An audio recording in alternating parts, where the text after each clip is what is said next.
This is a previously recorded episode of the IT in the D Show. This episode 95 of the IT in the D Show is brought to you by Squarespace. Start building your custom website today at squarespace.com. Enter code IT at the checkout. Get 10% off squarespace.com. Build it beautiful. The following program is intended for mature audiences. Live from the IT in the D studios above Activate Gaming in beautiful Ferndale, Michigan. It's the IT in the D Show. This is Max Headroom, and what you're about to witness is one of the most sinister-sounding intros to a trailer to one of the greatest epics ever. What year is it? It's I Love the 90s, and this is 1995. I am a hacker, and this is my manifesto. You have been chosen to defend the realm of Earth in a tournament called Mortal Kombat.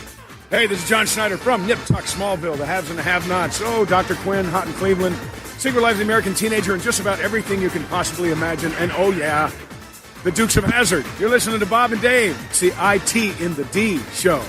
Have any of you heard of the Army of the 12 Monkeys? The greatest trick the devil ever pulled was convincing the world he didn't exist.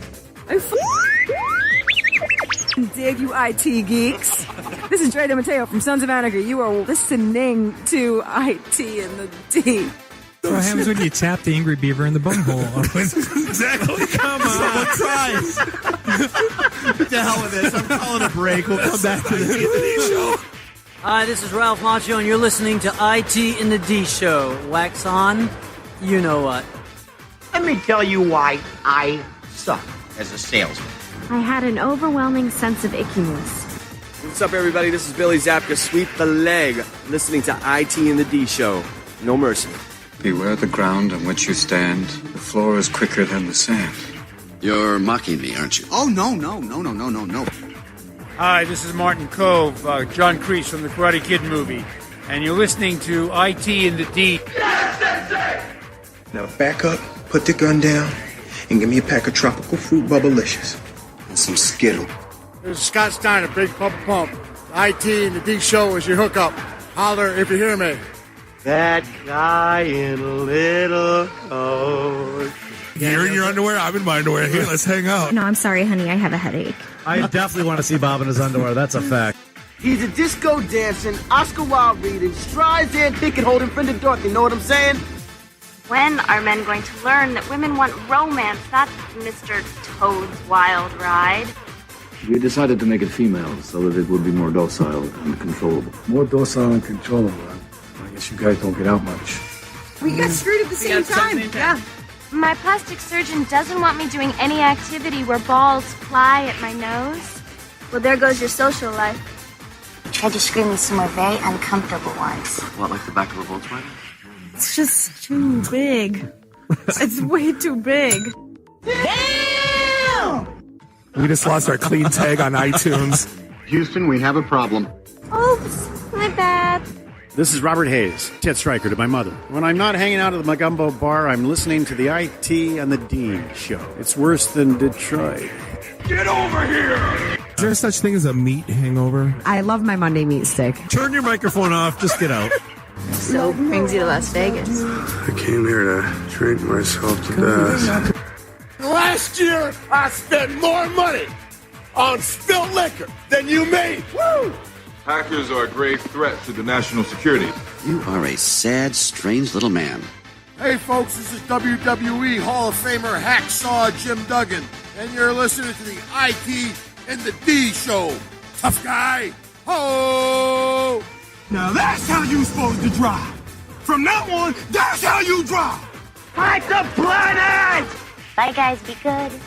So, what would you little maniacs like to do first? The question isn't what are we going to do. The question is what aren't we going to do? Ludicrous speed! Sir, had you better buckle up? Now buckle this! Ludicrous speed! Go!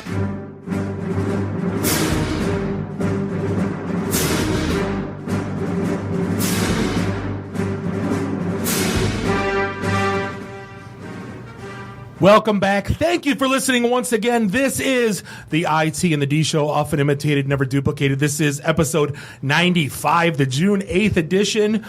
95 South Whoomp, there it is. This is show's always hosted by Bob the Sales Guy, here with Dave the Geek. Nuri is out on assignment at Cisco Live. Find us online, itandthed.com. Like us on Facebook /itandthed. Follow us on Twitter /itandthed. And if you have the Googles, we have a app. Go to the Google Play Store, type in IT in the D. It is free, and it's just an easy way to listen to the show live or listen to our back catalogs. We have an absolute jam-packed studio like never before. We got Dave Lingholm and Aaron Somerville here. Dave is the director of digital media for the city of Detroit. Aaron's from Automation Alley, talking about the Hack for Detroit conference coming up. We got Steve here from Batch Detroit, second-time offender, talking about what's going on since they were way back in episode 10. That was episode 10? They were a finalist with Hatch Detroit when we last had him in. Or had them in. I always got that confused. I think they named it Batch Detroit because it rhymed with Hatch Detroit. They said they went for the mnemonic, right? Exactly. The easy vote hookup. And then in the third segment, we got Kevin Hill here. He's actually an IT student. He came to one of the IT events at Hopcat, had a great conversation. Yeah. I said, we got to continue this conversation on the air, so he came to stop. He'll be in the third segment, and we're live. We are. And it's actually working. I'm floored. Yay! Life is good. So speaking of which, all weekend I've been tinkering. I wanted, me too. Here at the studio, I installed the kegerator. I got the sound stuff working. Life's good. So I'm trying. What were you doing? Well, every time I need a website, I call Dave. Every time I need anything, I call Dave. And I said, I'm going to give Dave a break this weekend. He's been busting his ass in the studio. He's been doing stuff. So I went and actually we got partnered up with Squarespace. And I'm starting to design my own websites, and it's Bob proof. It's so easy, even a Bob can do it. I started messing around with the style sheets and adding pages. I mean, honestly, that really could be their tagline. It's so easy, even a Bob could do it.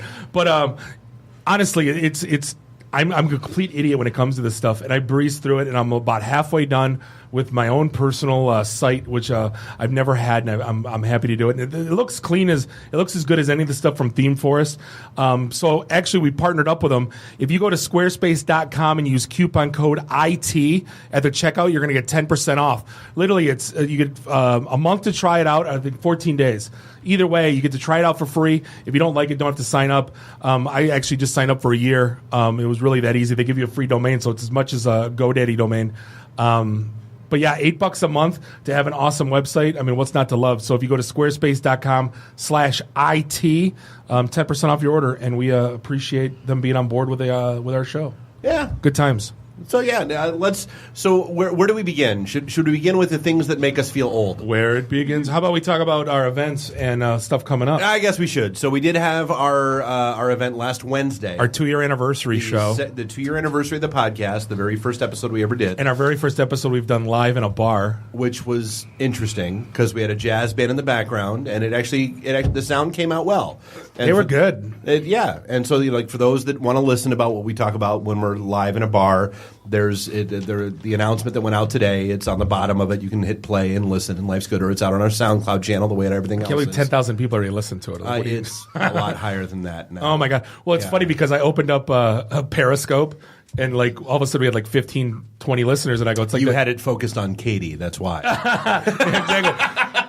But that's I don't know if we talked about this last episode or not, but that's a thing in South Korea where people eating, the eating rooms, and you just watch them eat, and it's because people are so lonely that it's a huge business right now. You just sit and mow on food. I'm do you realize in America, if this became a thing, the Golden Corrals would become the future Wall Street. It would be that would be the haven of. They'd be the new broadcast networks? It would. Yeah. Everyone's got Periscope up at Golden Corral, and they're just mowing on mystery meat and chocolate fountains. But that was actually fun. That place is amazing. I always like Stray Cat, and not just because it's around the corner, but I mean just a great little Scotch cigar martini jazz bar. A lot of good Michigan craft beers as well. If that was in Birmingham, it would be the coolest bar in town. $8 million a year bar. Yeah, absolutely. Yeah, absolutely. Yeah, but it's at 18 in Garfield, so it is what it is. And then our next event, we are going to be back at our home base of Blackfin, not this Thursday, but next Thursday. We have to specify Royal Oak now because they just opened a location. They're in Partridge Creek now as well. So yeah, we're at Blackfin Royal Oak on 6/18. That's next Thursday night for our usual fun and excitement, and we'll be there. Yep. And then first Wednesdays in Detroit, we're going to be at Grand Trunk. Yeah, they're opening a new whiskey bar that we're going to be at. Sounds awful. What can possibly go wrong? I hate it already. Do I have to? Dave, you look like this is catching you off guard. You didn't know they were opening a new. I did not know, and now that I know, this They actually is haven't dangerous. really announced it yet. But I know the guy that built it out, and I know the guy that's stocking it, and I know the guy that's running it. And so, yeah, our July 1st event is there, and there's a reason. Can I have a hipster moment real quick? Can I have a hipster moment? We're going to be there real quick? before it's cool. No, I loved that place before it was cool because I could actually get a seat at the bar. And I went last time we went in there. I'm like, you can sit at the bar. What is this crap? Damn kids today. I know, right? As long as they keep making those GT burgers the same way, who cares how many people? What did are we in eat? there? We had those little sliders. I think those were really there's food. Everything at the place is great. Yeah. The history, all that. Yeah, what a cool. It'd be nice if they would get like 2 or 3 other bars like around that. You could kind of walk, you know what I mean? Because it's kind of isolated, right? There actually there are a couple that are opening up. One in I forget what Dan Gilbert's going to name the building now, but the one Woodward Center, they're opening up. Gilbert Center. Yeah, Gilbert Center. Yeah. They're opening up a bar right there too. So Oh, there are nice. actually going to be a couple more that are like half a block away. Fair. Good. Yeah. So what's So the things that make us feel old. Oh no. Both Goonies and Ferris Bueller's Day Off are 30 years old this week. They're older than Courtney and Ian? They are. Together. This is true. You know, yeah. I don't like this stuff.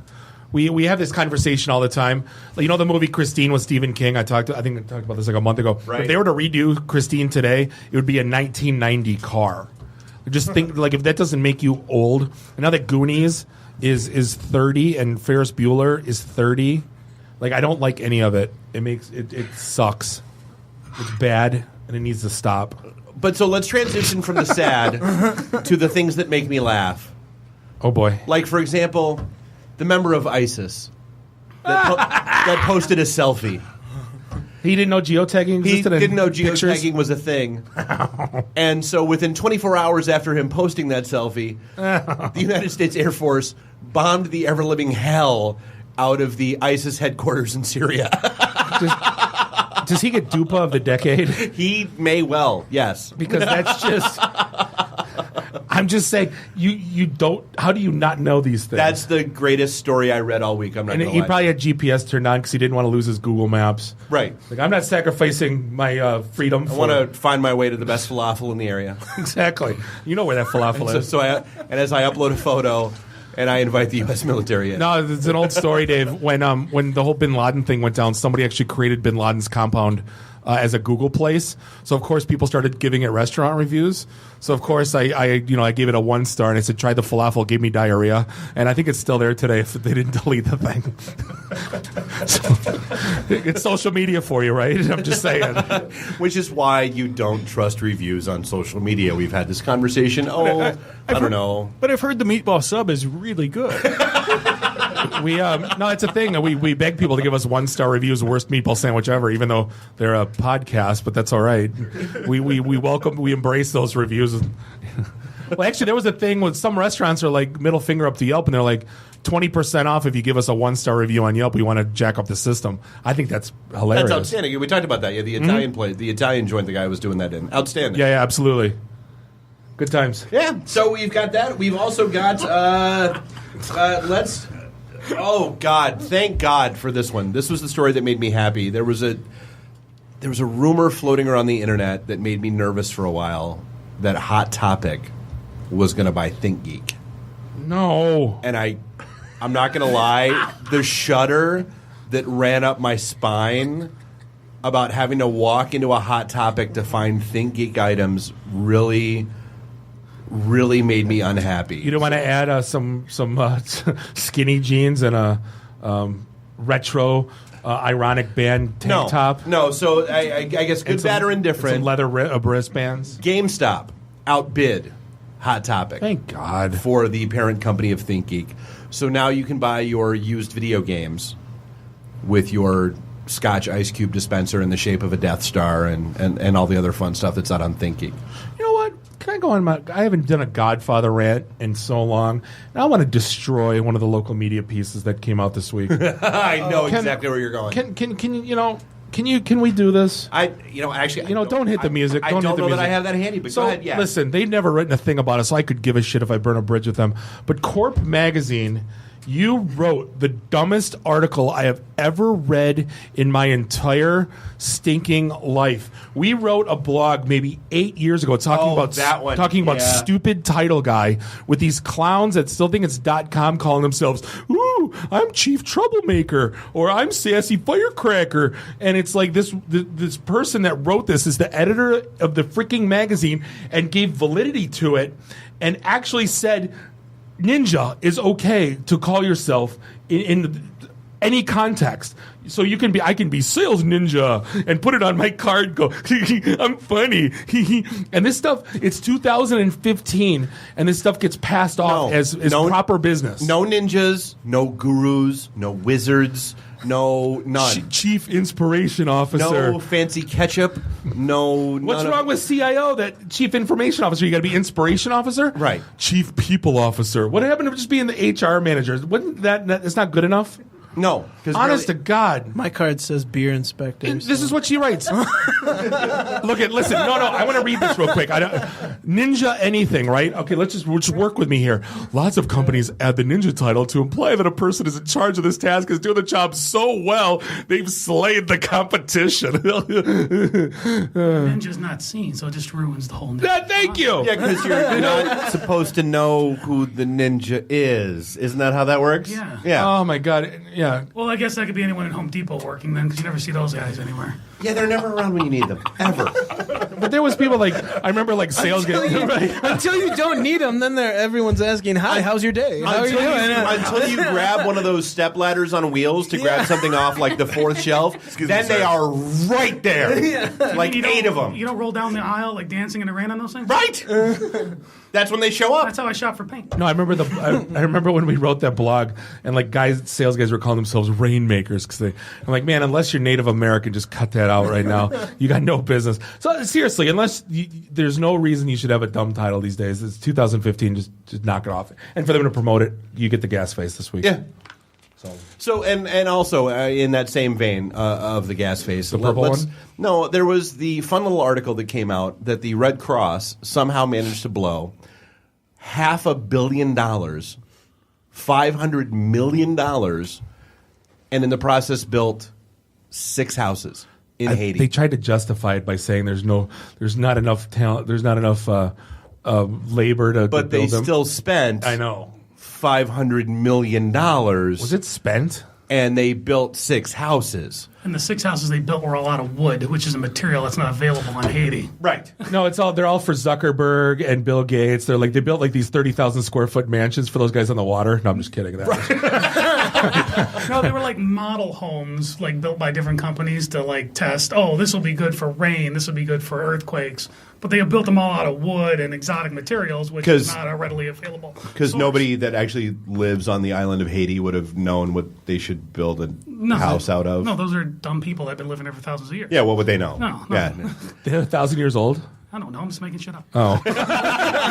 I'm just saying. Well, and that's one of the things that they were talking in the about. water, was they're living that old. they paid all these if I cite expats. Wikipedia, it's okay. Yeah, they paid all these expats like $140,000 and $150,000 a year salaries to manage the stuff, whereas like the highest paid local was like $50,000 a year. It didn't make sense at all. So did you download Windows 10 yet? The little icon on the bottom? Nope. No, I disabled it. Are we done with Haiti now? Yeah. We're all done. What are you talking about with Haiti? All right, what's the red Haiti? Oh, okay, sorry. I was earthquake. Trying to be culturally relevant. Don't Sorry. piss off Mitch Albom. My bad. Building houses. I pissed off Mitch Albom starting back in like 1998. He can kiss my ass. Well, if you blow hard enough, his ears will take him away. Yeah, exactly, little midget with a hair lip. So you guys are awful. Don't make fun of hair lip. So Windows 10. I disabled that as soon as that little link came out about how to disable it because I don't trust it. I don't like it, and I'm tired of it sitting there in my little notifications tray. For those who don't know how to get rid of it, go to our Facebook page. We didn't mention this. Facebook/IT in the D. There's a nice little link there that will walk you through step by step how to get rid of that stupid little Windows 10 icon in your notifications tray. So am I the only idiot that signed up for the notification? Yes, you really Son are. of a bitch. That's why you're the sales guy. I don't know. I can't call you for that crap too. You'd be like, really? How are you supposed to sell a product if you don't know how crappy it is? Right. I'm still trying to. That's us 101. I'll let Bob walk into the landmine field first, and where he goes, I'll go, and where he blows up, I won't go. That's how that works. So there was a thing you wrote about, or you actually tweeted about, and it brings up, I don't know how deep you want to get in this conversation, but the why I defaulted on my student loan conversation came up. I'm not going to lie, it was an interesting read. So a guy who's he's in his late 40s wrote a really interesting piece called Why I Defaulted on My Student Loans. And it's, I know a lot of people that are still in their, even into their 30s and early 40s that are struggling with their student loan still. And his whole take was not entirely selfless. I mean, it was, he tried to rationalize it with, trying to bring exposure to the, ever-increasing costs of education, and that's okay, dude, that's great, but you already said your stuff was 30 years ago, and it wasn't that bad 30 years ago. It's... Trying to get free stuff. If you sign up for a loan to buy a car... You're like, I don't feel like buying the car no more. It's not worth it anymore. But so that's it's only worth $5,000 now. They can take your car back. That's the difference. See, I thought you couldn't default on your student loans. Well, theoretically, you can't because, it's a federally issued thing and it's a federally backed thing. And that's one of the things he talked about in the article. He's like, you have to be prepared. You're going to get harassed by, every collection agency on the planet 8 to 10 times a day. Well, do you realize your credit's going to be destroyed? Besides Apple and Exxon, it would be considered the third biggest, most profitable company in the world. I know. We talked about that before. Yeah, it's that's the part that makes me go like, really? Like, there's a profit center? And not only that, like, you got colleges like Harvard that have, like, their endowment is bigger than, like, 15 countries' GDP. Oh, yeah. Well, God, did you see the, who was it? It was a tweet that they meant it seriously, but it came, like, everybody picked it up and ran with it sarcastically. Donated $400 million to Harvard's. Oh, yeah. If Harvard's graduates don't step up soon, the endowments will, fall below $1 billion. And, like, they were like, that was like a worry. Really? It's hard to fill up a swimming pool with Evian every year. Right. Yes. It's Voss. It's Voss now. They've stepped it up a bit. Oh, glass bottles for the men. Fiji for the Untermensch, and then the good ones get Voss. Oh, those sons of bitches. I know, right? So I'm sure this will make you happy, Bob. So Netflix is apparently testing ads. Oh, no, they're not. No, they are. Oh, no, they're not. No, they better not. No, but they are. No, I don't. No. I want no part of it. So when this gets like this, is that like going to the movie theater and paying $70 for my family? I got to watch advertising for half an hour. No, the better Kiss analogy my ass. is cable Netflix, TV. Remember when cable TV came out? What were we promised? No commercials. All the programming, none of the commercials. And now you turn a show on TNT, TBS, any of those other networks. There's more commercials than network programming. And so why wouldn't Netflix try to do the exact same things to its paid subscribers? So when is this? Is this going to be like crap ass YouTube ads that like you got to wait 30 seconds to watch? Yeah, you can't skip through them. Can't fast forward. Remember when Netflix did the whole thing and everybody dropped and now everybody's back? When they broke into they got rid of the mailing DVDs. Oh, what the hell was the name of the stupid other, like QStream or something like that? They tried. And then what you want people to cancel Netflix? This like that's how you get people to cancel Netflix. Yeah. So the you ready for the dumbest? We always talk about security breaches and hacks. The dumbest one of the week. So like all the war driving, all the idiots that like used to sit in parking lots. Yeah. You want to know why? Because Verifone and all those companies. 90% of the credit card readers that are used today use the exact same password. Well, it's one of two. You want them? It's 166816 or Z66816, depending on the machine. The study went out that people spend more time choosing the color of their credit card reader than they do making it secure. And things like that is why I had 9 debit cards last year, and it makes my head bleed in strange places that shouldn't bleed. But what in the world are these these companies all have these companies all have chief security officers, right? These companies all have because they all IT departments. Everybody assumes that when when something shows up, security's just there. They just plug it in, they turn it on, and they go. Nobody thinks to change the default passwords. Nobody thinks, dude. You know how many Linksys routers or Cisco routers out there now still have Linksys 123 as the password? What's the password? 1, 2, 3, 4, 5. Yeah. Remind me to change the password of my luggage. Yeah. Exactly. I don't and then they wonder. And then how much they know how much I know these companies every time you hear one of these breaches, you know what the scoop is. That they're idiots, and these companies all do testing from consultants if they have downtime. Just like a Ford, Toyota, GM, right? They know to the millisecond if they're down, what happens to their business, right? Yeah. And speaking of which, I was doing it today. I learned today. Google went down for 10 minutes, and 40% of the world's internet traffic fell like that just because Google went down for 3 minutes. I totally blew my mind. And that's the same thing with Netflix. 40% of the internet traffic is with Netflix. It's I don't know where they're going to go with that. Ads. Because they know they own the people now. That's the thing. And it's the same thing with this show. Once you get to a certain point and people start... We're going to start inflicting ads upon you. Exactly. Don't forget coupon code IT on Squarespace there. Well, and I feel bad. We didn't mention we do have the kegerator in studio now. And we do have the wonderful Scurvy Dan, the Blood Orange IPA. From Falling Down. Yeah. You were like Nintendo 64 kid with that thing. Dude, I was. I'm not gonna lie. Dave kept texting me going, I'm so happy right now. I'm like, it worked. I've had a kegerator in my house since I've bought it. And but it's in our studio. I know. It's different here. I can make pictures. I can bring pictures of beer from my house and bring them in here. I'm just saying. And you live in Auburn Hills. Pictures of beer from your house would never survive. No, because I drink them on exactly. But honest to God, you're like, Nintendo 64! I got a kegerator. It's that's great, Dave. We're really, really, that's amazing. I can't wait to No beer for you. See what happens around here? Did anybody give you the code for the unlimited lives on the kegerator yet? No. Up, down, left, right. Yeah. He did order the the sensor when the keg gets empty. It's just going to automatically shoot a note to Falling Down beer, and they'll bring us another. And keg. Eric has to roll his ass down there. Right. Yeah. So what's the dumbest? We always got to end. What's the dumbest story of the week? I got two of them. Pick one. One is the Denver Broncos guy, and the other one is the 42-year-old guy that Kentucky Fried Chicken. Oh God! Go chicken. Always go chicken. How was that even a thing?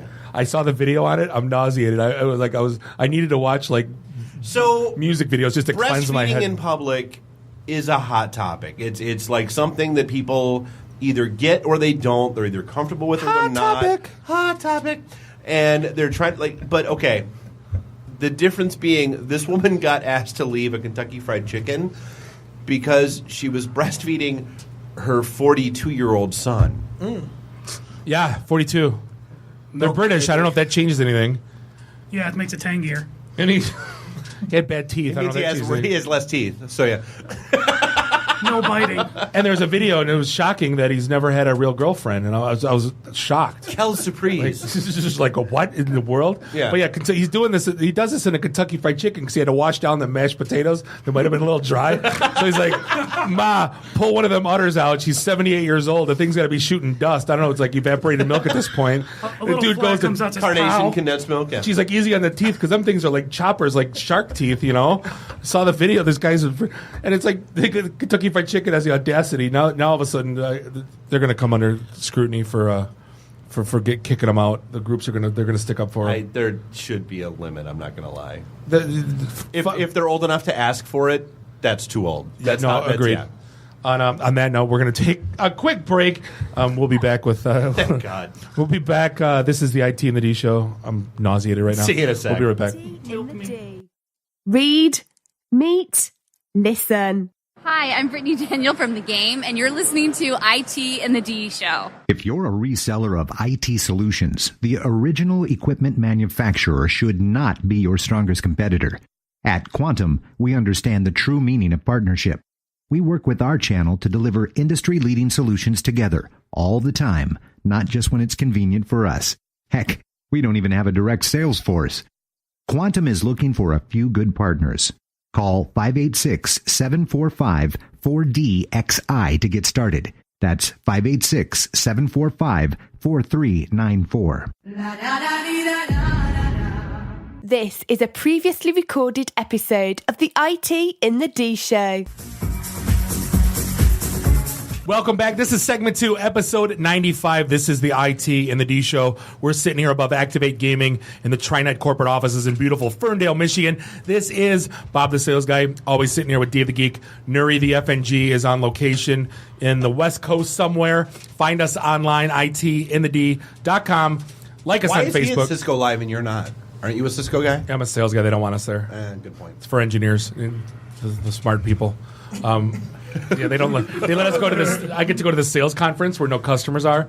He gets to go where customers are. Oh, yeah, and teach them things and properties of things and network the stuff. Ciscos and properties of Cisco. Yeah, exactly. And yeah, IoT, all the things.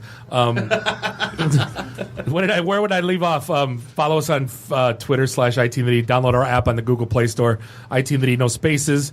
And yeah, things kind of changed for us this year, eh? A little bit. We've been kind of, if you've known us, we've been running networking events since like 01, really fired up in 07, kind of paying out of pocket this whole time for pretty much all the expenses. So this year, me and Dave decided to take the plunge and actually start a business and make this. Yeah, what a novel concept. What a novel concept. So we actually teamed up with Intuit QuickBooks because I don't want to expense mileage, or I want to expense mileage and I don't want to pay taxes. And we'd like to expense the bar home tabs offices that and bar we pay tabs ourselves, because that's what we do. And the hotels when we go to PenguinCon, right? And all the things. So the beautiful part, if you ever played with QuickBooks, actually you auto upload receipts, and it's kind of like doing expense reports. Little for work. swipe left, swipe right. They've actually got a cool interface. So what if you're self-employed, or if you are starting a side business, find out what the self-employed QuickBooks can do. Try selfemployed.com/IT. Try selfemployed.com/IT. Give them a shout. Okay. And we appreciate it. Yeah, cool. Absolutely. It's not a bad little platform to play with, so it's a good thing. I think that's the only platform. What else? There's not much else. That's pretty much the quintessential. I'm just saying.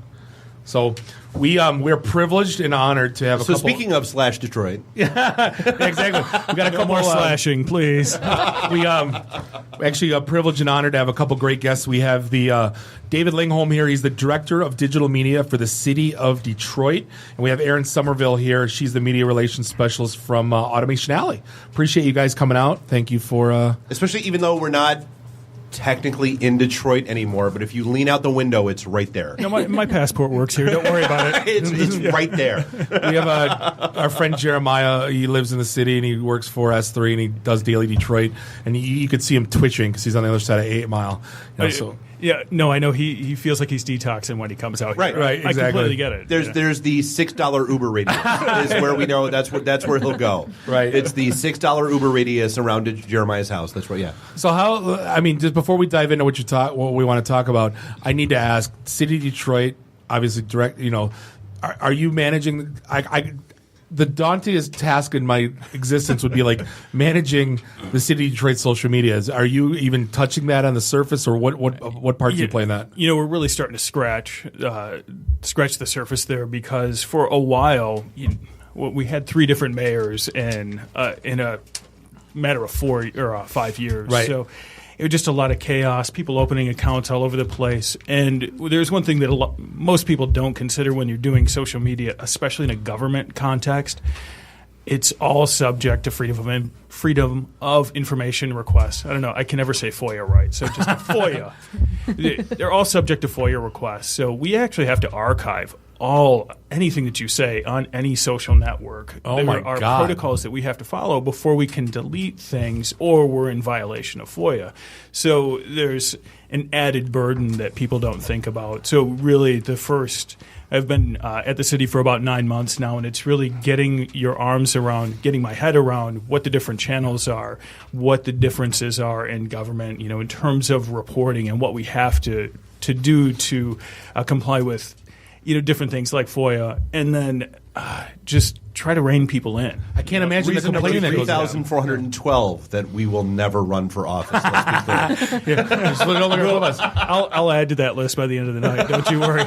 No, but I can't imagine the complaining and the trash talk and because it's not the people that have their own name at Twitter. It's it's the shill accounts and the troll baits and Well, and it's anytime you're. This is still a huge media market. It's still the 12th largest media market in the United States. And if you throw in Windsor, you're really getting close to like 9 or 10. I know. Yeah, they're attached. We own them. They're south of us. We got to like them. Yeah, that's South Detroit. From the famous Journey song. That's 0.7% times everything. Give me some poutine and get the hell out of here. Some Bradors. Wait, some what? Poutine. Bradors. But it's. There's just so much attention focused on it that there are a ton of trolls that just like to come out, and the occasional anonymous threats and things like that come along. So you get all of it. It's been a real education. It's been fascinating. I wouldn't ever say that I love the job. There are some days I like it a lot more than others, but it's been a pretty sweet challenge. So how's that app been that you guys launched to kind of report things? Improve Detroit? Yeah. It's actually worked out really well. And part of the reason why is we didn't just launch everything and say report everything to us, but there was a real focused list of what we knew we had a business process for. So when you do report a fire hydrant that you see with the yellow ring on it that says it's not working, there's a process in place to get that fixed. If you report a pothole, there's a process to have somebody fill that within 2 days. So the things that are on topic, there, streetlights. We're working on some of those. But even those, if you see a traffic signal in the city that's not working, you can report it through the app.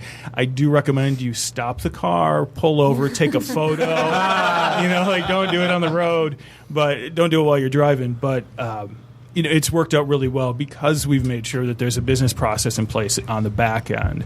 So there will be other things that get added, but it's added as we know we've got the staff to take care of it. Makes sense. It's a great start. I mean, just saying. So how much has Dugan been influenced in getting the tech stuff up? Because we were talking stories not even a year ago where half the city was still running Windows 95. Well, no. The city of Detroit had the largest remaining Windows ME. Oh, that's what it was? Yeah. Yes. I've never even heard of that. There's a reason why. Talk about things that'll make you feel old. And the rest of us wish we hadn't. Right? There have been a couple of things. There was a lot of money that was set aside in bankruptcy that if we hit our financial targets, there will be additional dollars to let us make some of these IT improvements. And some of them are, just things that you would normally take care of in business, like refreshing people's workspaces more than once every 10 years. Things like that. But then there are other things on the transparency side, like the open data portal that we've got that he was a real big champion of. And, not to segue right into Hack for Detroit, but it allows things like that. It allows for people to take a look at our data and start to tell us where things can improve and make things that help us improve things in the city. So he's been a real big champion of those efforts. Well, and that is a perfect segue. So, the reason why you guys are out here is to talk about this whole Hack for Detroit thing that's going on. I believe it's this weekend over at Grand Circus. Yep. And it's trying to hook into the ridiculous amounts of openly accessible data that the city of Detroit has and how to do something better with it. Mm-hmm. So, what's where do people go? How do they find out about it? What's the end game for Hack for Detroit? All right, I guess it's all Aaron. So you're right. It's on Friday. It's Friday through Saturday, 7 p.m. to 7 p.m. It's 24 hours.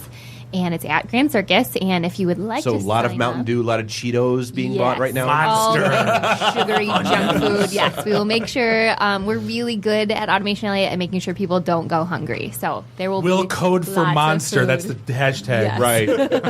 Actually, one of our sponsors, our newest sponsors, 5 Hour Energy. They're local, so they're local, yeah. Yeah, so we'll give you plenty of things to keep you awake. So if you want to sign up, you just go to automationalley.com and right on their homepage, there's a big Hack for Detroit logo there. So you just click on it. Registration closes on Wednesday. Okay. So, and who are you looking for, like, when it comes to this event? Anyone who can build an app. So we're looking to use the data. Well, that means different things to different people. Okay, I'll let like David designers, speak on developers, that part. front-end people, graphics folks. From the city's perspective, yes. We want this to be as free form as possible. There's a reason why we're not telling people what data sets we're using up front, because we want to keep. There's a little bit of money involved in the end of the hackathon, so we wanted to keep people honest. But we really want people that have a passion for changing something in the city of Detroit. So depending on whatever skill set you think you bring to the table, it could just be you're a great idea person and you want to learn how to do some of this stuff. We want to see you participate. So, okay, so I mean, it's only 24 hours with that in mind. So, like, walk me through what is that? I mean, like, so is there like an ideation session? Is there a briefing? Here's all the data sources. This is what we're going to play with. Go figure it out. Yeah, like, how's that going to play out for people? We've got the kickoff. So the CIO of the city of Detroit, Beth Niblock, will be there to help kick it off, and a few other folks. And then, here's your ideation period. Here are the data sets you're going to use. We'll see you in 20 hours and see what happens. Here's some hot and readies and a case of Monster. Come out when it's done. It's like old school IT. I love it. Get back to the basement. Yeah, exactly. Don't you dare talk to me. That's right. Ground people. Get back to the basement, nerds. Nerds. I'm just going for the Hot Pockets myself. Hot Pockets. Watch out, because they never cool off. They do. Nobody's ever always felt good like after lava eating a on Hot the Pocket. inside. Nobody ever in the history of time. Frozen core. Right. Exactly. Yeah. It's like molten lava on the outside, Neptunian ice flow on the inside. That's how that goes. Hot Pocket. So Friday at 7, people have to sign up by Wednesday. Mm-hmm. So, okay, they get the orientation. Here's all the data sets. Like, 24 hours isn't a whole lot of time. So, I mean, like, what's the expectation? A fully developed app, a concept, a little like POC thing that's out there that people can like point to and go, hey, this is what we think could evolve out? It's here's the concept. This is what we think can evolve out, and that's 24 hours. You're not going to get a fully functioning app. Although last year they did a pretty darn good job. It was pretty close to fully functioning. So last year it was Hack DPL, so it was for the Detroit Public Library. So it was to come up with something that people could use to access the library's catalog and also see events and things that were coming up at the library, get alerts. So like when the librray closed because of a snow day. So what they came up with, it was pretty close to fully functioning. Immensely relevant in 2015. Libraries. The Detroit Library is doing some really cool stuff. Well, I mean, not to be completely snarky, but especially in the city of Detroit, they actually are. They really are. Internet access. Yeah, for internet Right. access. Yeah. I got an idea, Dave. Can we have a hackathon to have people build our app for us? Since I just got the quotes back for what we have an app. that app. Yeah, that app. We should. We should have a hackathon. We should have a hackathon. They're fun. Why not? All the meat sticks and cheesy corn. And we'll Just we'll stay let you away on from the the air as often calculator. as you want. Yeah. Sold. Discount codes you can get. So, are you guys looking for anything in particular, specific? Or are you just saying go? Is there a target in mind?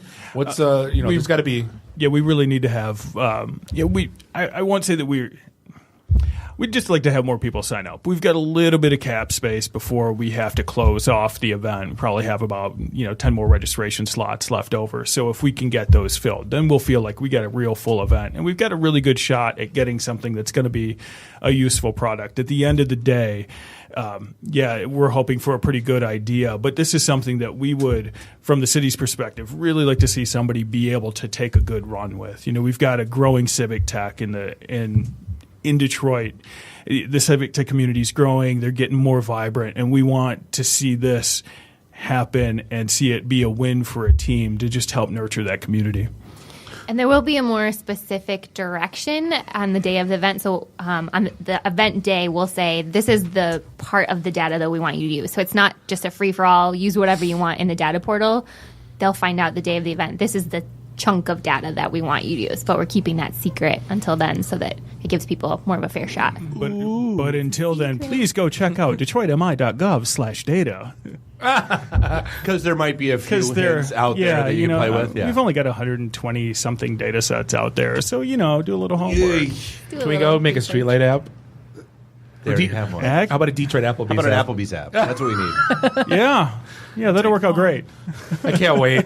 Honestly, that's our running joke of the show. It's like our favorite thing that an Applebee's They're got supposed to announced. start construction this month. And Applebee's gets announced to be in the city, and like every major news outlet's reporting it as became if, breaking news. Yes, like it's the Cheesecake Factory. Oh my God, an Applebee's is coming to Jesus descended upon 8 Mile. No, just Applebee's. Hey, as long as nobody finds my booth at Cuzzo's, I think we're fine. Right. We may or may not own DetroitApplebee's.com. It's a rumor. Hypothetically speaking. We may or may not make T-shirts with the Old English D instead of the apple and the logo. rumor. So Wednesday is the cutoff for the sign up, and it runs Friday 7, Saturday 7. Yep. Is there any escape? Is there exactly? Is it like Escape from New York? No. Is there a prize for those who There do is well? a prize. The winners, so the winning individual or winning team of whoever develops the winning app gets $5,000 in cash. Big. And we have second and third place prizes too, but they're smaller. They get Hot Pockets and a 6-pack of Monster. $150,000 with a toad, $5,000 prize. Love it. Again, we're running around. Yes. So, okay, I had a follow-up in mind from that. So, where is there a URL for people to go to sign up? That's where I was going with that. The easiest thing to do is just to go to Automation Alley's website, and it's right on the front page. AutomationAlley.com. Look for the light bulb. Actually, $5,000 is one of the bigger prizes we've seen. It actually like is $1,000 because we've talked to folks in hackathons before, and it's like, oh yeah, I got $1,000 and I did this, and then I'm like, wow, that's like a $100,000 app, dude. Sweet. Glad you got $1,000 and some Cheetos. That's awesome. Right. That app would have cost me 50 G's if I went down. Well, and I guess that's the question. Like, so I mean, so you mentioned teams. Is it like people walk in with their own like Voltron force ready to go? Is it like go and meet people there? Is it like how so I'm an idea guy, but I don't have a graphics guy and a developer. Can I meet them there? I'm a graphics guy, but I don't know developers. How does that flow there? Yeah, you can come as a team, or you can come in, plan to meet people there, and form a team when you get there. Okay. Form your own Dungeons and Dragons team. Cavalier, acrobat. Bring your own Ranger, dice. Cavalier, thief, and acrobat. Yes. I rolls at 20. You really want to know? I take it back. Obviously, this is the first time you guys are doing this. Is this? Are you guys planning to do this regularly? Is this a one-time shot? Well, no, they This is said our they did it last year. second annual Right. hackathon, yeah. Okay. So yeah, we're planning to make it an annual thing. Good. No, so that's good. I mean, it's not a bad idea to have this from a community standpoint, get people engaged. There are more and more tech folks moving downtown that want to be involved downtown. I mean, we've seen it at our events. I mean, that's I'm not going to lie. The cool thing about our events, moving back downtown now, we would be happy with 8 people that showed up at our downtown events 3 years ago. Now, if there's not 50, something's wrong. Yep. Yeah, that's a huge change. We had about 40 participants last year, so we're hoping for maybe a few more this year. Big. Yeah. We actually had the weather guy from Channel 4 at our last event. We were like, oh my, what are you doing here? Which one was it? I don't remember what his name was. Was it Channel 4 or Channel 7? I don't know. He's nice as hell. I don't remember. Yeah, I've got his card. No, good guy. Yeah. It was hilarious. That was that conversation and a few others. We were like, wait, why are you here? Right. And how do you know about us? And yeah. Well, it is something that it's Automation Alley's event, but we're from the city's perspective. We're excited for the same reasons that you're talking about with just more people showing up to events downtown. Right. It's great to support events like this. The stigma's starting to go away a little bit. Well, we're not taking for granted anymore that your car is a rolling computer, and the reason it got there is because of a lot of software engineers in the city. There are a lot of people working in IT in the city, just not in the traditional sense that most people think of. So let's use some of that talent. Let's keep some of that talent here and hey, give them a shot at doing something a little bit different and maybe helping the city out. And that's the biggest thing you said was keeping the talent here.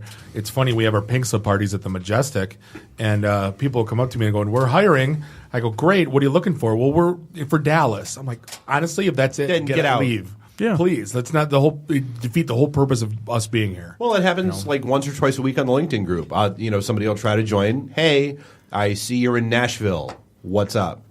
Oh, just looking to post jobs. Are they in Nashville or Detroit? Nashville. Bye. Bye. No, we don't do that. Thanks. So, hey, we're coming up against a quick break. Go to automationalley.com. Get info on the hackathon. We'll post it on Twitter, Facebook, and Dave's updates on LinkedIn. We'll be back. Segment 3. We're going to talk about beer, and more beer. This is... Isn't that what we always do? Yeah. What else? How will people know the difference? I don't know. All right. This is the IT and the D Show. We will be right back. Networking Detroit. One beer at a time. Hey guys, it's Ty Mogg, Bruce Leroy from The Last Dragon. You're listening to the IT and D Show. Do you know what your storage costs? We do, and that's why we're doing something about it. At Quantum, we think you're just paying too much. Period. We've been helping our customers protect their data since 1981 while reducing their total cost of ownership, often by as much as 40%. We believe your strategic data protection plan should take advantage of all available technology. Let's talk some more at 586-745-4DXI. That's 586-745-4394. Quantum. Established name, new ideas. This is a previously recorded episode of the IT in the D Show. Comes up tomorrow. And welcome back, segment 3, episode 95. This is the IT and the D Show. We're sitting here above Activate Gaming in the Trinet corporate offices in beautiful Ferndale, Michigan. This is Bob the Sales Guy. We're here with Dave the Geek. Nuri is the FNG is on the West Coast. Find us online, itandthed.com. Like us on Facebook. Follow us on He's really sad Twitter. he's not here. Yeah, I got that email. I'm like, oh, he misses us. I miss our friend, my friends. Kitten bowl of milk. Hey, but real quick before we get to our beer segment, do us all a favor. Fill out a free survey. It's like 10 questions. We don't understand. It took me 90 seconds. We don't understand our traffic or demographics or principles of our demographic or properties. Just do us a favor. Go to podsurvey.com/IT. podsurvey.com/IT. It's going to take you a minute and a half. You got a chance. They're giving away a $100 Amazon gift card at random. They do not spam. We're just trying to learn. I haven't gotten anything yet. I'm impressed. We're just trying to learn more about our show and what stuff works and what doesn't. And, and more to the point, we want to make sure the ads we actually throw out to people are relevant. That's the whole point of the demographic survey, is that they want to start to gather information about what live reads we should be doing. Because if our entire audience is 50-year-old married white guys, Tinder should probably be something we should be advertising. But no. Or adult friend finder. Wait, no, they just got hacked. We don't want to advertise. Goes back to the old Casper argument. We did. We had this talk. Geeks don't sleep, Dave? Good point. You win. So when we were we had Audacity, and I'm like, all right, or Audible, and I'm like, all right, geeks read books on tape, makes sense. Okay, Warby Parker, I got him. Actually, we didn't talk about that. Where geeks wear glasses. You got your brand new shiny Warby Parker glasses on. I do, and I like them. And I've got 2 pairs, and the cool thing is, I didn't even know they did this, but when you order, if you hit warbyparker.com/IT&the-D and you order a pair of glasses, they will donate a pair, through their 501c3 charitable organization arms to someone who needs glasses that can't afford them. That's kind of cool. Yeah, I told my kid got glasses from them, and I told her about that, and that made her day. It was kind of cool. Yeah. But yeah, so Warby, that was, and then so Bob's like, hey, we're gonna do a live read for Casper, and I'm like, okay, well, the friendly ghost, and he was like, no, they're a mattress company, and I'm like, dude, no, let's not go down the dark side path. And he was like, what, geeks don't sleep? And I'm like, well, not often and not regularly, but yeah, for the 3 hours we do, we really want to be comfortable. So, all right, we'll give it a shot. But hey, last time, podsurvey.com/just IT. and fill it out for us. We'd appreciate it. Yeah, awesome. And we actually have had some folks that we've threw it on Twitter, we threw it out on LinkedIn, and the usual suspects, and people are filling it out, so please continue to do so. So if you're a guest on your show, we're talking about your company, you can fill it out. We won't, it doesn't cost you nothing. Don't cost nothing. Don't cost nothing. But hey, we are actually talk about privilege and honor. And previous guests. Previous guests back in episode 10, we have back when we still had. Well, let's be honest, we still have no idea what the hell we're doing. But we really, really had no idea what the hell we were doing. Don't listen to episode 1 ever. When we first had Hatch Detroit on, don't do it. One of their finalists was Batch Brewing Company because it rhymed. It was Hatch Detroit and Batch Detroit. Well, now it's Batch Brewing Company. Oh, Batch Brewing. Get it right. Yeah. It was always Batch Brewing. It was always Batch Brewing. We just messed it up. We were just letting you run with that during the break. So we got Steve here from Batch Brewing Company, and we repeat offenders. We have Courtney and Ian from the Detroit Beer Press. Unfortunately, they're like the nerds of the show. We left out a bowl of milk, and they just show up. So welcome, guys. We appreciate you. Well, it's always entertaining to watch Ian try to get a word in edgewise, and Courtney not letting him. That's why we keep them around. That's why Ian showed up alone the last time. He's like, because he actually got to talk. And I could walk here. So right, that's again bowl of milk outside. Bowl of milk. Well, and then Tony, their resident photographer, who came in and took some shots of us tonight. That I needed a clean shirt for because I didn't know he was coming. I didn't know you were coming from a rib eating contest. Otherwise, I would have prepared. I ate on the couch. It's still a contest. Yeah, a bowl of rotten potatoes is not. It was good though. So let's dive in. So Steve, how is everything going with Batch Brewing? I've been there. You guys opened up. Life's good, and I went there. Had a great time. How are things going from your perspective? I'm gonna try to not speak in trite, but we're living the dream, man. We're literally fulfilling every goal that we set for ourselves before we got the doors open. After a 3-year process of getting there, and a 10-month build out. Well, yes. You guys opened up when exactly? February 12th at 4 p.m. Right. So and you guys were the 2013 winner, yes? 2013 winner. So we were a couple months behind schedule, and definitely the continued nods and high fives to the Hatch Detroit team for being patient with the curve. We had a hiccup. We moved locations. Yeah. We had a location originally on Michigan Avenue, and that partnership fell through, and we were able to turn really quickly. Find a new location. We're on 1400 Porter Street in the old Porter Street station. It's pretty cool. It is actually really cool.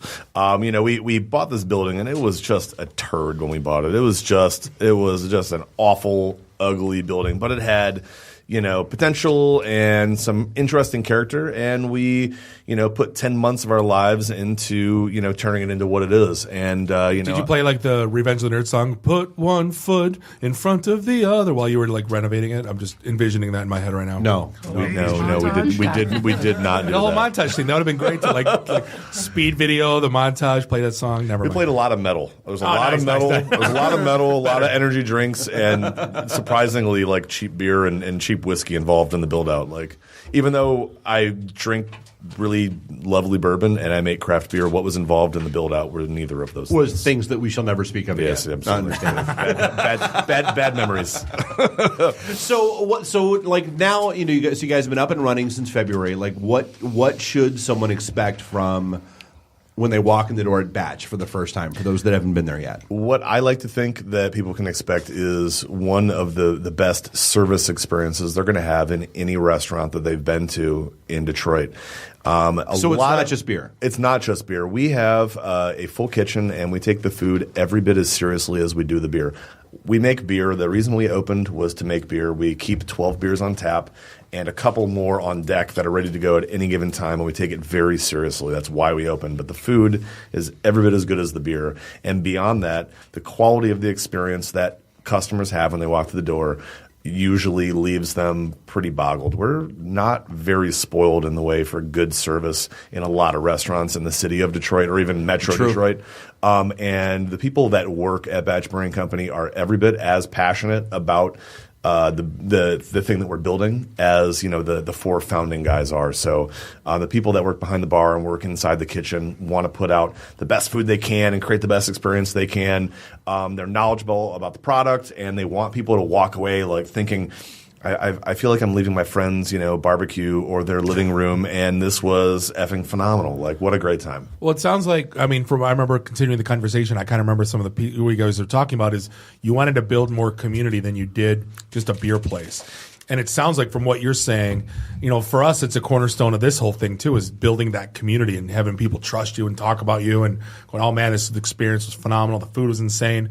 It's kind of it seems like you're building a great community. That really is the cornerstone of the concept, from the seating, which is, communal dining, to the way that we approach, integrating our business into the neighborhood and the city. Community is really, what is just really, really a part of our overall business philosophy. So, aside from, the environment in the space that's cultivated by the people that, that work for the company, we also do some other community outreach things that we're pretty proud of.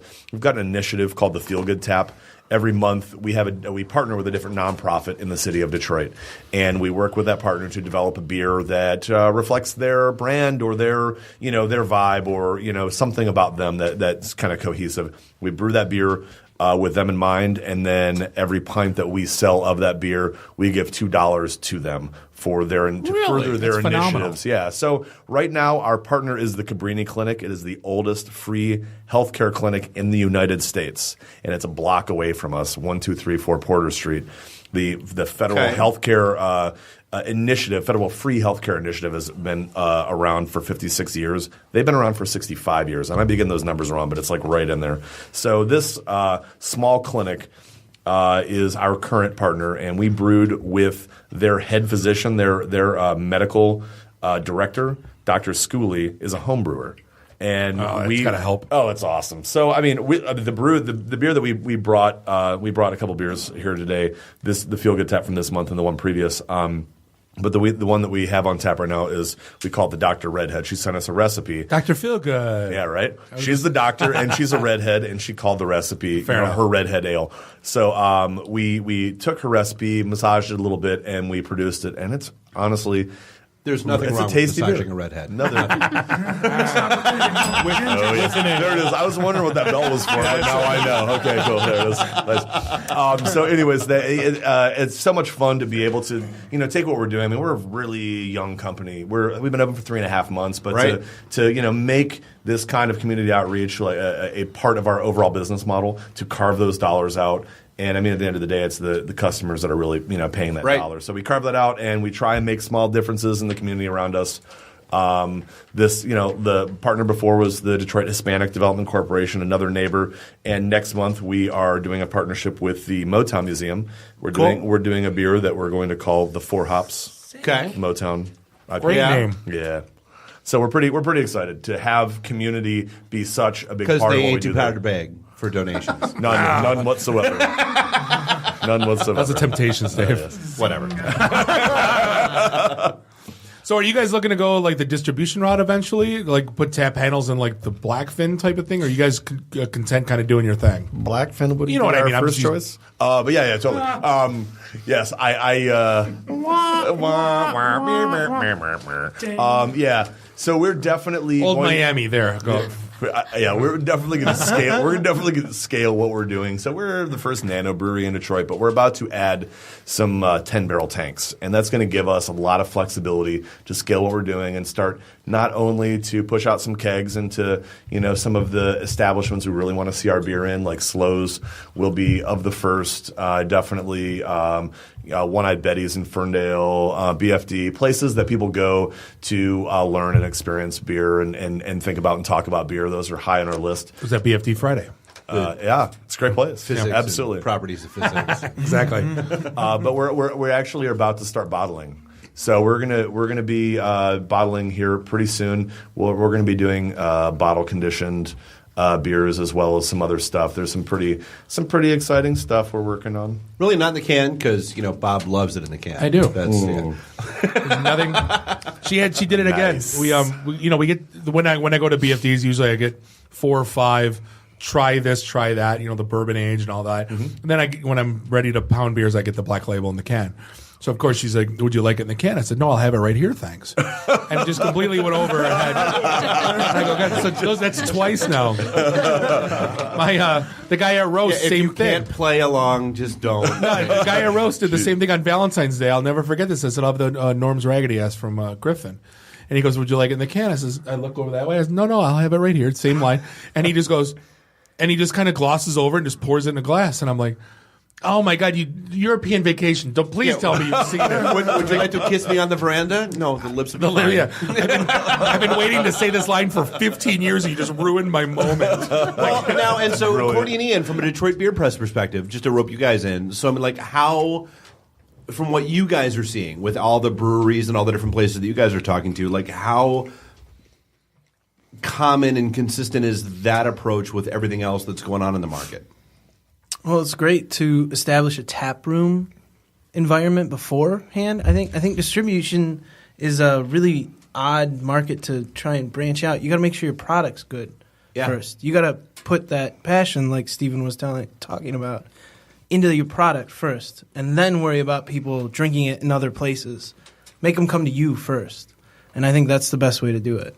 And he wants to build that community. And anytime you go in the batch, there is just tons of people in there. Yes. And it's always friendly. It's always great. Yeah. Everyone's talking. Big, long tables. And back to the food. I've had their pasty every single time it's changed. You have pasties? Dude, they're really oh my good. God. I'm a junkie. Oh my God. Okay. So we approach pasties in a really kind of postmodern way. Oh, they're phenomenal. We've taken the idea of a pasty and reimagined it every week. So right now the pasty that we have, and shout out to Chef Matt for being the brilliant, dude that he is. But the pasty that we have right now is a 7-spice Indian samosa pasty. So imagine a samosa, but inside a pasty, and it's all the spice. You had me at pasty. It's so much fun. The pasty before this was the. How late do you guys open the night?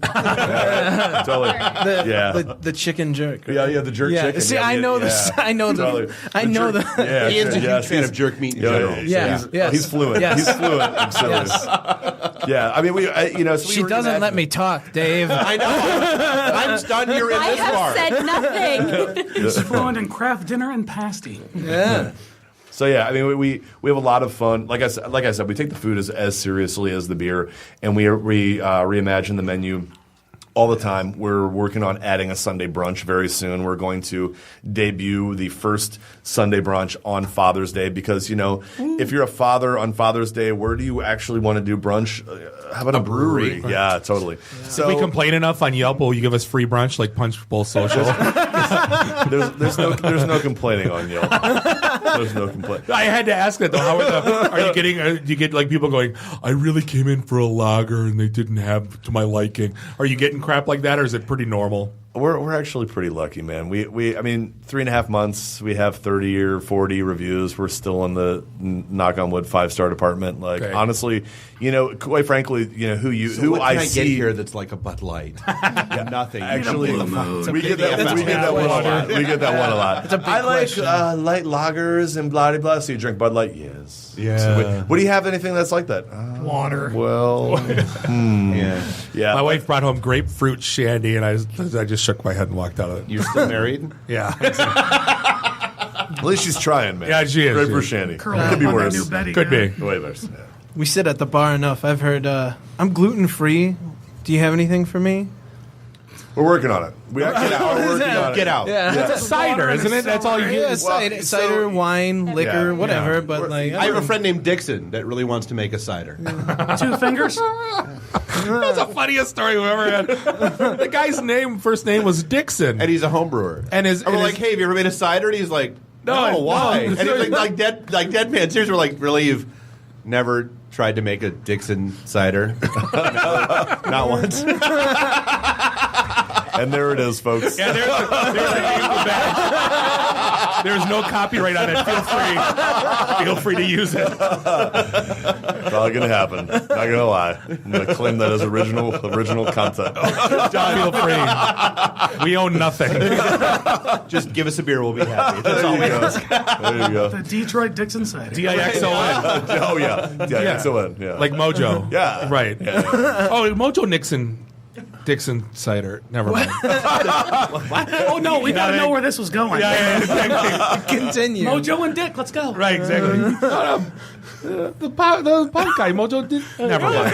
You guys suck. I don't think we're the ones sucking.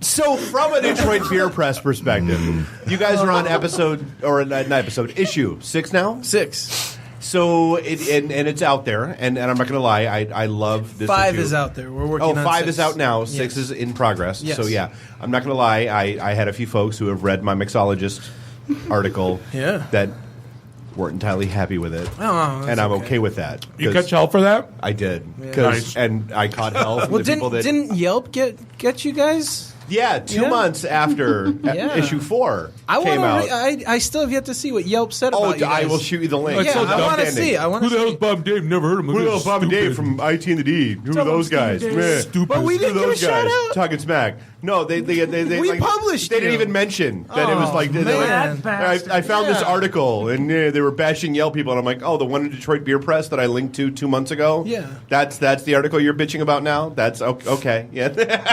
Man. No, we had like the biggest thing is like the people that complain about things that shouldn't, like going to your place and going, like, Russ, why don't you have Coca-Cola? God damn it, I'm leaving. I can't get a rum and Coke at your microbrewery. Right. Kiss my ass. It's a microbrewery. Shut up. Get out. How come the Greek diner doesn't have sushi? Is stupid. I went to Fish Bones and the sushi wasn't any good. Kiss my ass. The crap we read on Yelp, man, would blow your mind. The people, the stuff people write, makes me never want to open up a place. I went to Mr. Paul's Because- Chop House and the vegetarian platter was. Yeah, thank God you guys lacking. skated out of it. Honestly, Yeah, go. You know what? They have bushes in the parking lot for you. That's what they have for you at Mr. Paul's if you want the vegetarian platter. We're mostly convinced that like Yelp is this moving target. As soon as you've been around for a while and you have a lot of people that are enthusiastic about it, they're going to be haters. It's just unavoidable. So we're just doing what we can do: make the best beer and food that we can, and and that's it. we had a philosophy when we started this. And it sounds like you guys do too. We're going to do what we do. If you don't like us, middle finger. And then that's it. We're not going to apologize. We're not going to change. We're not. Because how did it start? We hated every other networking group that was out there, so we started our own. So if you hate us, go start your own. It's not that hard. Don't ask us to change. We're not gonna. We are who we are. If you don't like it, move on. Go create. Go do. But I wish more establishments would take on that instead of the customer's always right. I think that's wrong. No, the customer's not always right. Screw the customer. Yes. Not screw physic. Never mind. No, not physically, but 9 times out of 10, the customer's a goddamn moron. There's Let's be other honest. businesses for that. Usually with massages. All right, so we are coming up against a break. So let's bounce. But first, we find Detroit. We find Batch Brewing at 1400 Porter Street in Detroit. We're about 3 blocks south of Michigan Avenue.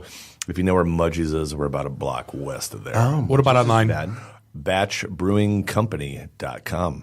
And Nice. you can find us on Facebook /Batch Brewing Like 'em on Company. Facebook. Yeah, Follow 'em on feel Twitter. free to like us. We like people that like us. So at Detroit Beer Press, where are you guys at? Like we don't know. Oh, DetroitBeerPress.com. Facebook, Instagram, Twitter. Oh yeah, we have to talk about your website too. All don't that. we? Yeah. Yeah, something about that. Yeah. Stores, Howler memberships, all that. I need more howlers to give away to people. Yet. Yeah, we'll get there.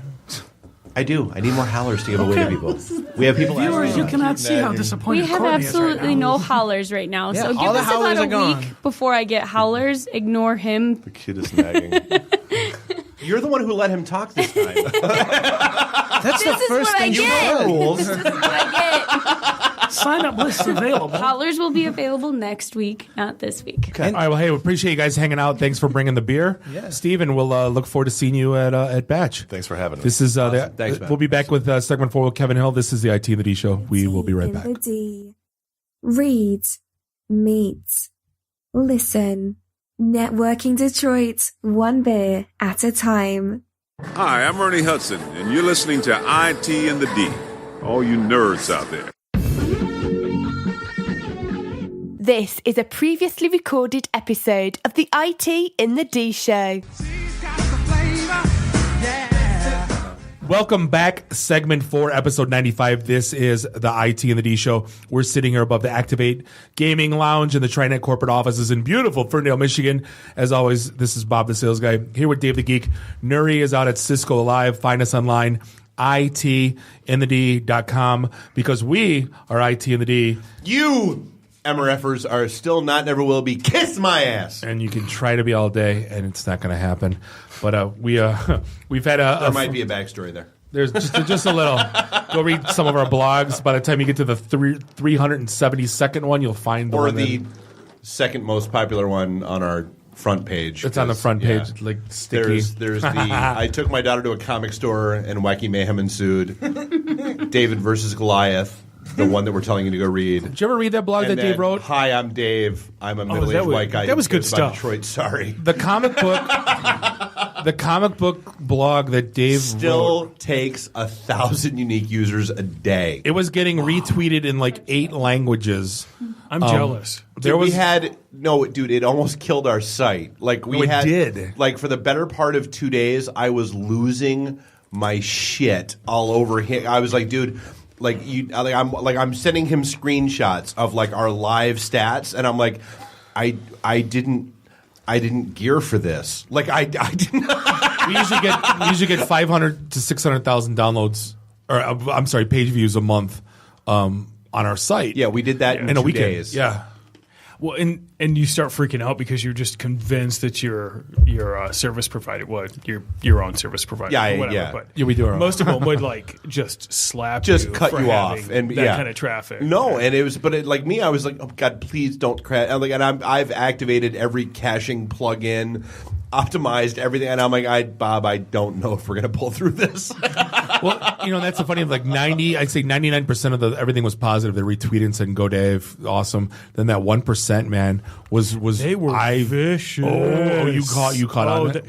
That was actually some good like late night. I can't sleep. Hey, let's check out Dave's Twitter feed. That was some good stuff. They were calling him things I didn't even know what the words meant. Yes, like. They were creative. It was the Urban Dictionary Thesaurus, huh? Totally. No. Like, Dave's a slut shamer. And I go, I don't even know what that is. How did... Is that good or bad? I'm like, is that a... Wait, thank you? Or, Depends on the circles you run in. Yeah. So, hey, this is segment 4. We got thank you for being patient. We got a great guest. I met Kevin Hill at the Hopcat event, and we were being filmed for a... Kate Caitlin's thing with the hands across America. Your favorite documentary ever. Yeah. Yeah, exactly. And there's no agenda. That woman didn't have no agenda. No, none. But me and Kevin were sitting at the same table, and we had some great conversations. And I said, man, you got to come on the show. I want to continue. So, Kevin Hill, I appreciate you coming out. Hey, I'm Kevin Hill. Nice to meet you guys. I basically just going to be continuing the conversation, just like Bob said. So in essence, you're So you're an IT student. Yeah. Okay. So you want me to have a full introduction? So right. like what's your background? Why did we bring you here? I'm an IT student from RIT. That stands for Rochester Institute of Technology, and I really like doing infrastructure programming. Which is Rochester, New York. So yeah, in Rochester, New York, not Rochester, Michigan. Enough to be here. I'm originally from Detroit, so this is definitely my city. I know it kind of like, through and through until you get to the suburbs, in which I basically I lose it. We'll be your guide. Just come hang out with us a weekend. We'll take you out the burbs. Yeah, okay. So we are your guide north of 8 Mile. We're there for you. Okay. So I am an African American student, and definitely a rare minority. I think it's about 2% at my school, and it's like a lot worse. Actually, at RIT, that doesn't surprise me. Yeah, RIT, it's not really surprising. But I know a guy that went through there back in the early '90s, and it was worse then. Oh, yeah, definitely. Yeah. Scary worse. It kind of feels a little weird just because you know all the black people on campus. And you're just like, oh, man, I know that guy. And they expect you to all be friends. Yeah, everybody expects us to be friends and for everybody to know about each other. I'm just like, oh, I mean, I guess. Hey, do you know that other black guy that was at our party last night? You walk like Al Jordan, right? Right. Yeah, Al Jordan and Coolio. And you're all tight, right? That's how that works? Yeah.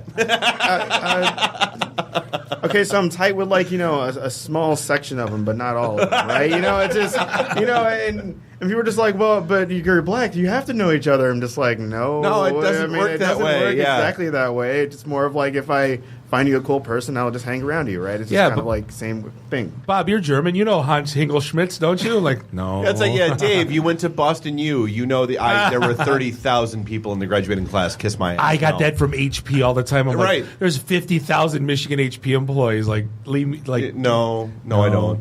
No. Yeah. So what is your take on the Detroit tech scene? Like from what you're seeing from your experience at RIT and here, how do you see things going here? Things are definitely getting vibrant. Definitely.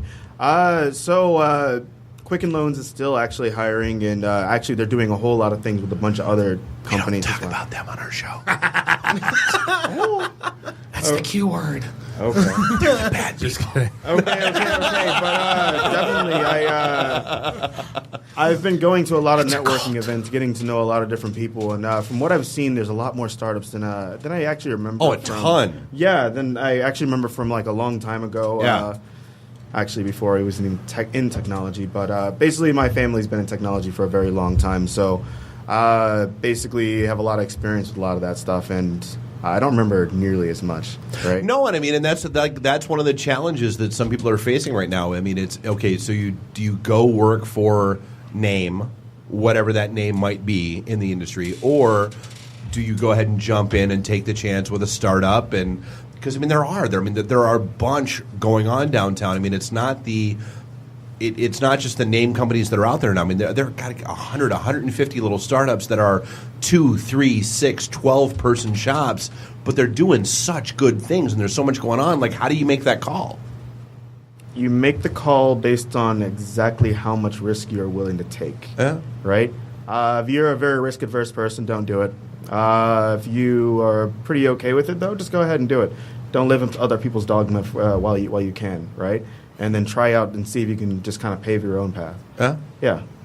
So, I mean, it's definitely I'm seeing a lot of people. I'm meeting actually a startup this upcoming week just to check out and see their product and see how I can help out with it. So that's definitely going to be a thing. I'm actually really excited about a lot of it. I mean, you getting any hurdles? I'm just curious. Any hurdles? As of late, no. A lot of my hurdles actually were coming out of high school and going to college and things like that. Those are usually where most of my hurdles actually existed. For instance, when I did a summer bridge program for my school, a teacher actually said, yeah, we have a list of people that basically say, that we're not really sure if they're going to make it. And they said it to me, and it kind of freaked me out and kind of like, yeah, so, they don't usually say this to people don't usually say this to students, right? But you grow up, you hear a lot of things like that. And, it also kind of is weird because for a lot of the classes that I went to, I was the only black person inside the class, right? So, it's just a lot of difficulty. Our friend Billy grew up in Midland. He feels your pain. Oh, yeah. Just saying. So, it's a lot of it actually was just growing up and getting to the point that I'm at right now. At this point, I'm actually in a very lucky time where we're realizing that there is like a lot of race issues in the tech world, and they're the first ones that are identifying and really just kind of putting more emphasis on it compared to a lot of other industries. I mean, the running joke, and it's not really funny when we go to sales conferences. Right, I work for Cisco now, and you go. And when I went back to HP, there's 30,000 people on the floor. It's 29,000 40-year-old white guys, and it's 500 black guys and 500 women. And I was at a thing in Minneapolis, and I just now I'm cognizant. I was never cognizant of it. Now that we kind of talk about these issues and things like that on the show, I'm at a conference in Minneapolis, and I'm looking at the table. I'm like, there's 3 women in this huge room and 2 black guys. I'm like, what the heck is, and I was never cognizant, and I guess screw me for not real, but now at least I'm, better late now, like kind of you with the comic book. A whole new world. Yeah, no, it's better me learning or knowing, being cognizant now than ignoring it. Yeah. Than ignoring it, right? But, it's an issue. And I'd love to know why. I don't know. So actually a lot of it starts up well before you actually get to college, well before you do any of that stuff, right? So I went to an art school, so I'm not necessarily an amazing example. But I know for a fact that my mathematics programs were just god-awful. My writing program was god-awful. By the time I got to college, I was horrible at everything, and I had to close the gap, right? So put inside of like a lot of put the situation where a lot of other people, they pretty much dropped out. I almost dropped out, actually, just because I wasn't able to perform compared to a lot of other people who were actually, I would say, more privileged, people who went to like top high schools in the country and stuff like that. So RIT's no joke to get into. No, it's not. It's very, very difficult to get into. It's just, it's also very difficult to stay in as well. Yeah. You know, because I remember looking at the retention rate or something like that. It's 70, 80% for the 6th year, right? And even then, that's like for 6 years, that's very low. Yeah. Right? For 4 years, because most people, even if they go for 4-year programs, stay a lot longer. Yeah. Right? Because the real world is scary. Yeah, the real world's completely scary. Everybody's going like, I need to have a job before I go out there, before, anything actually happens, right? But if you come out of this, I mean, you could pretty much call your shot. Am I wrong? Oh, I'm actually getting to that point where I'm realizing I can call the shots now, right? So, I mean, it's really was like the struggle between like middle school to college, to into college. That really is just kind of like been just pushing me to the limits, but I mean, I guess you have to say, everybody needs to go through their crucible in order to become, like, strong, right? So, I mean, some other things would include, I guess it's, people don't realize there's subconscious racism that actually happens, right, with everybody, right? I remember reading this book, Blink, by Malcolm Gladwell, and he told the readers about this experiment where they actually flash a bunch of images of different people of different ethnicities and put words right next to them, right? And they had images where you had a white guy and you had strong and good, and then you had a white woman where you had also good, right? And then you actually randomly put a black person inside of it and put good, and people actually have to spend more time in order to process that information. Right, it's very, very difficult for people to actually associate with stuff because a lot of stuff actually has been, priming people for years. I think right? I know we talked about this too at Hopcat. I think it's a product of your environment. Like I went to Warren Cousino. There was it was all white kids, and there was one Chinese kid, one Yugoslavian kid, and one black kid. I mean, you know what I mean? And then like Dave, you always talk about when you're hiring people, it's like, can I envision myself having a beer with this person? Yeah, that's my criteria. Well, if you grow up in an all-white school and you're not, and then you live in the suburbs, you know what I mean? Like when you talk about unbridled, like I'm not being racist. It's almost in my head. Like, hey, I don't, Well, but that's to his point. It's that's what I'm saying. It's not even. You're not being right. Yeah. Yeah, and then the subconscious ends up becoming systems, and the systems end up just becoming things that work against. Certain groups of people, right? And we see that kind of manifest all over the place, right? And people don't really understand exactly why it happens, but a lot of people aren't actually aware enough to like look from the outside and look into some other group that they're not a part of and just go like, man, that's really messed up, right? Until some people become a lot more aware of it. Like it took a lot of the feminist movements and a lot of the Ferguson movement and everything like that in order to get people kind of aware, going like, man, this is actually going on and we didn't really know it. Oh, that might be a thing. Yeah.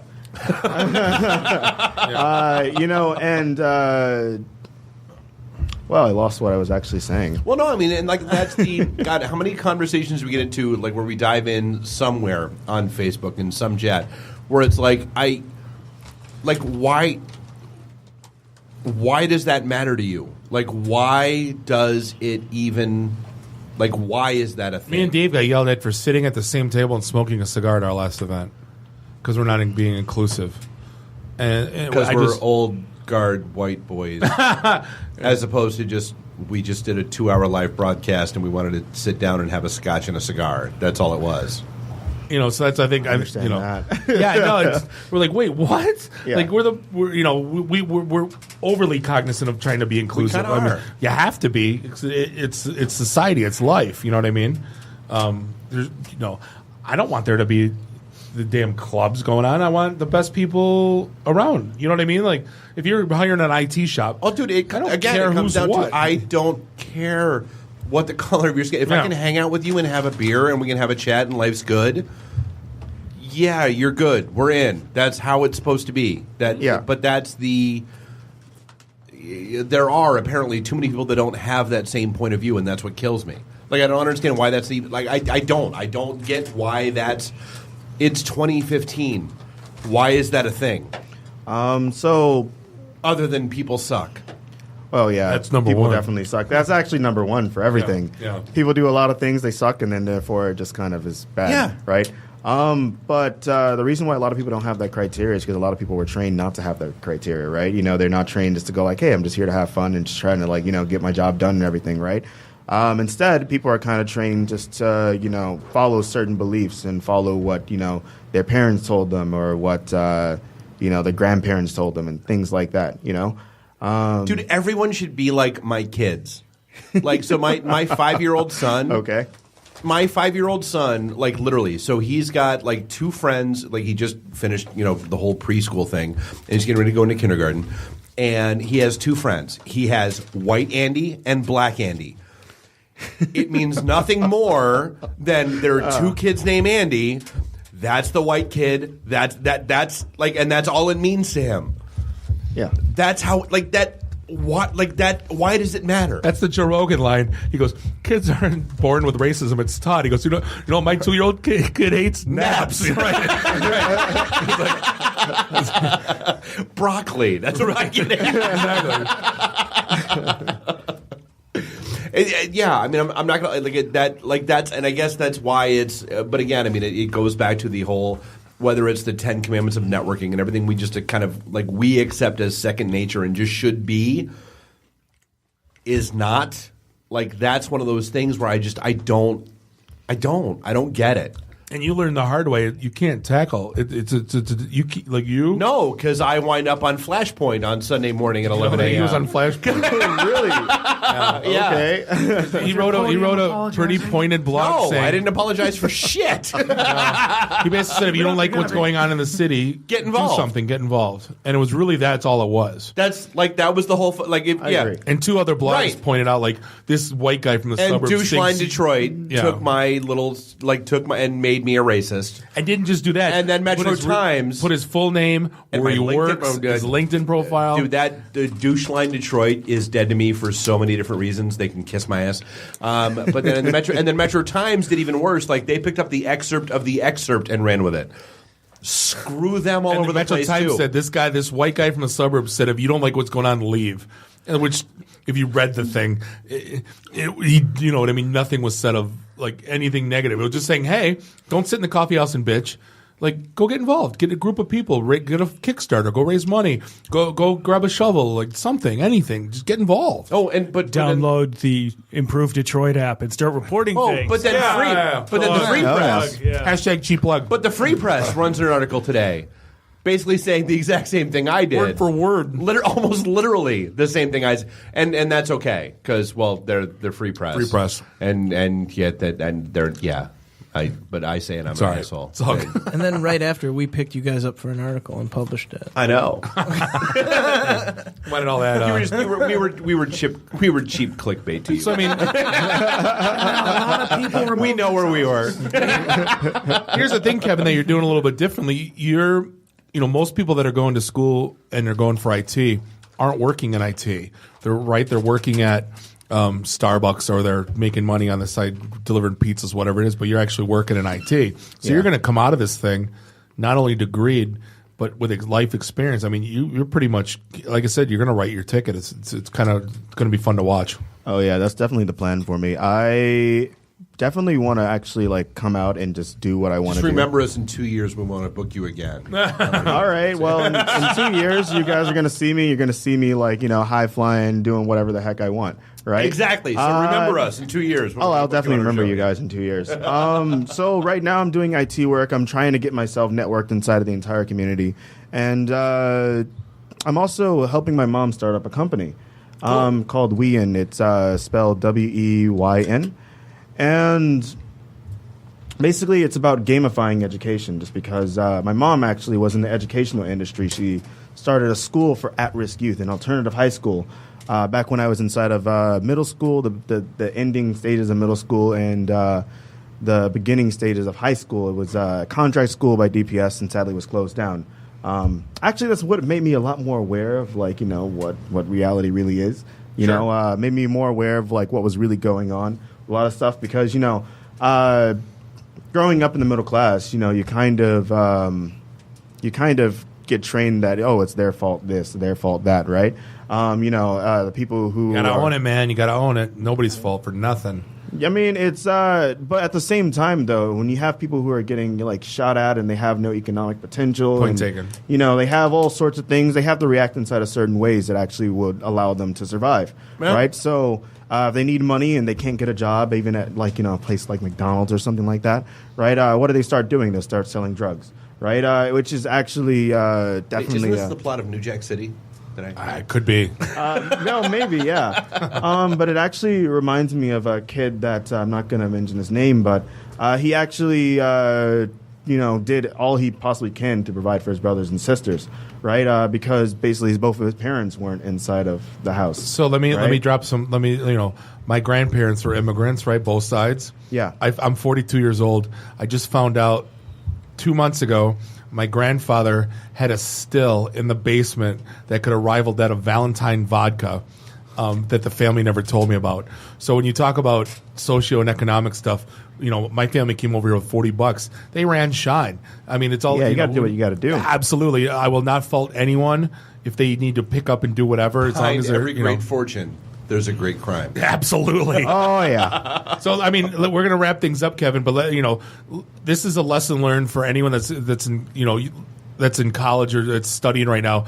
You're studying in the field you want to get into, you're actually working in the field you want to get into, and you're networking in the field you want to get into. What a novel goddamn trilogy of concepts that is. Whoever taught you that's the path, I want to shake their hand because, I mean, you pretty much nailed it. And if any of you anthropology majors out there, philosophy majors that are wondering why you can't get a gig 4 years out of college, talk to Kevin. What'd you major in? French. Sanskrit. But no, seriously, whoever you know, we try to teach the path, right? You nailed it, and it's going to be, like I said, it's going to be fun to watch. We appreciate telling the story, and let's keep in touch. I look forward to it. All right, cool. Ladies and gentlemen, Kevin Hill, this is going to wrap up episode 95 of the IT and the D Show.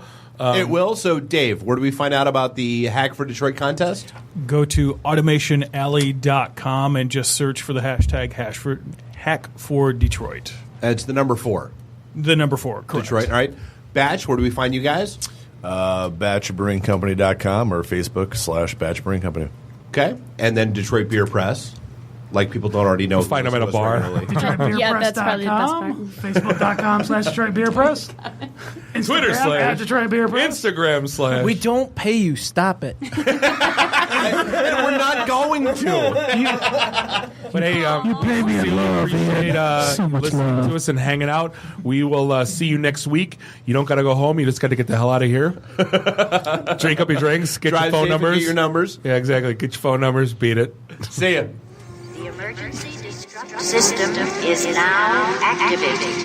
Conan, what is best in life? To crush your enemies, see them driven before you, and to hear the lamentation of your women. Long live Flash. You've saved your life. Have a nice day. I have come here to chew bubblegum and kick ass.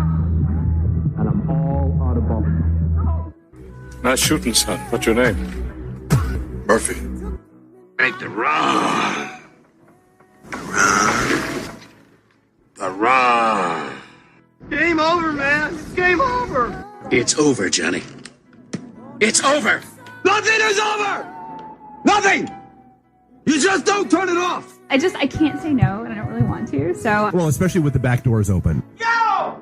Hold up! Time out! Time out! Y'all take a chill. You need to cool that shit out. And that's the double truth. Root. Bob loves it in the can. I hope this was as much fun for you as it was for me. That's why I like it in the can. Joe on the truth.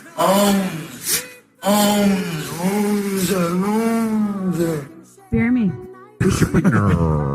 My job is to make sure this program is morally upright and cultural and wholesome. Shut up, Mimsy! Shut up, Mimsy! Shut up, Mimsy! Why would like Buick put their cars next to like the Bentleys? Like, why? That's not marketing. The alphabet. It's brilliant. Yeah, I can't take that position. That analogy sucks because it's right. Because you're getting your 8-track tuned up. Are we at a break yet?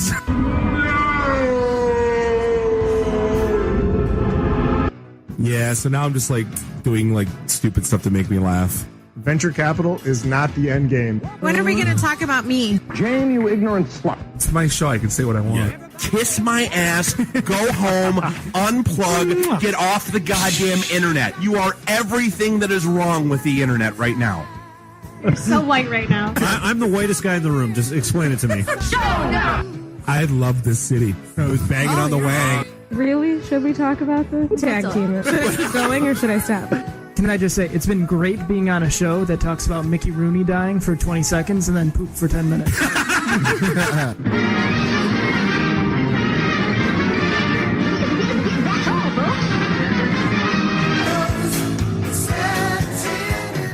This is a previously recorded episode of the IT in the D Show.